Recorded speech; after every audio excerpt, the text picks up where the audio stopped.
Hello friends, అందరికీ నమస్కారం. తాజా అప్డేట్స్ కోసం వెంటనే మన ఛానల్ని సబ్స్క్రైబ్ చేసుకోండి, వీడియోస్ లైక్ చేయండి, ఫ్రెండ్స్ షేర్ చేయండి. విషయంలోకి వెళ్తే తెలంగాణ ప్రభుత్వ ఉద్యోగులైతే పెన్షనర్లు అందరూ కూడా ఎన్నో రోజులుగా పెండింగ్లో ఉన్న డిఏల కోసం, పీఆర్సీ అమలు కోసం అయితే ఎదురు చూస్తున్నారు. మరి ఆశలన్నీ క్యాబినెట్ పైనే అంటూ న్యూస్ కూడా హైలైట్ కావడం జరిగింది. తెలంగాణ ప్రభుత్వం ఈ నెల 20న జరిగే క్యాబినెట్ మీటింగ్ పైనే ఉద్యోగులు, టీచర్లు, పెన్షనర్లు అయితే ఆశలు పెట్టుకున్నారు. దసరా ముందు డిఏలు, పీఆర్సీ పెండింగ్ సమస్యలపై తీపి కబురు చెప్తారని ఎదురు చూస్తున్నారు. ఇక ఈ నెల 20న జరిగే క్యాబినెట్ సమావేశంలో తెలంగాణ రాష్ట్రంలోని ప్రభుత్వ ఉద్యోగులు, ఉపాధ్యాయులు, పెన్షనర్ల ఆశలైతే పెట్టుకున్నారు.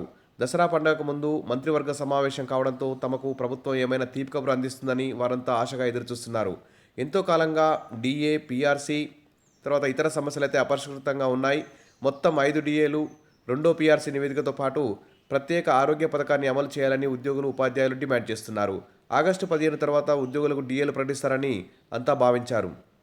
మరి ప్రభుత్వం కూడా రైతుల రుణమాఫీ పూర్తి కాగానే ఉపాధ్యాయులకు సంబంధించిన డిఏలపై ప్రకటిస్తామని ప్రకటించింది. కానీ రైతు రుణమాఫీ తర్వాత ప్రభుత్వం ఎలాంటి ప్రకటనలు చేయలేదు. దీంతో ఈ నెల 20న జరిగే క్యాబినెట్ సమావేశంలో తమ డిమాండ్లు నెరవేరుస్తారేమోనని భావిస్తున్నారు. మరి 5 డిఏల్లో ఎన్ని డిఏలు ఇస్తారనేది మరి ఉత్కంఠగా ఎదురు చూస్తున్నారు.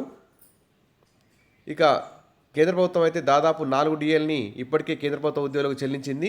త్వరలో కూడా డిఏ చెల్లించే అవకాశం ఉంది కేంద్ర ప్రభుత్వం. మరి రాష్ట్ర ప్రభుత్వం ఎప్పుడు ఈ డిఏలను ఉద్యోగులకు చెల్లిస్తుందో అని చెప్పేసి అంతా టెన్షన్గా ఉన్నారు. ఇక చూస్తే పీఆర్సీపై ఎన్నో ఆశలు.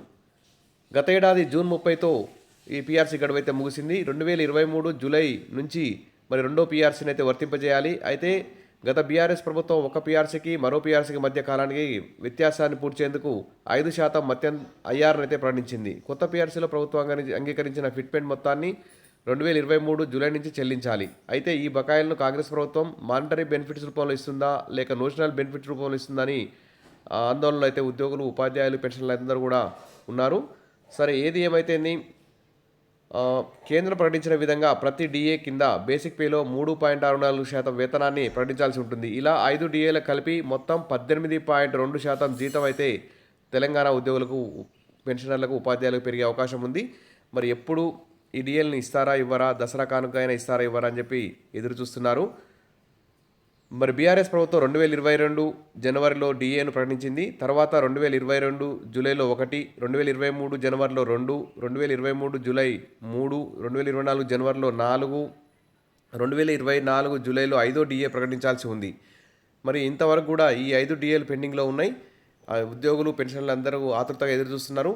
వెంటనే ఈ క్యాబినెట్ మీటింగ్లో ప్రభుత్వం ఉద్యోగులకు సంబంధించిన డిఏలు, పీఆర్సీ తదితర అంశాలపై, హెల్త్ కార్డ్స్ తదితర అంశాలపై సరైన నిర్ణయం తీసుకొని ఉద్యోగులందరినీ సంతృప్తికరంగా చేస్తారని చెప్పి ఆశిద్దాం. Wish all the best. మరిన్ని అప్డేట్స్ కోసం మన ఛానల్ని ఫాలో అవుతుండండి. Thank you.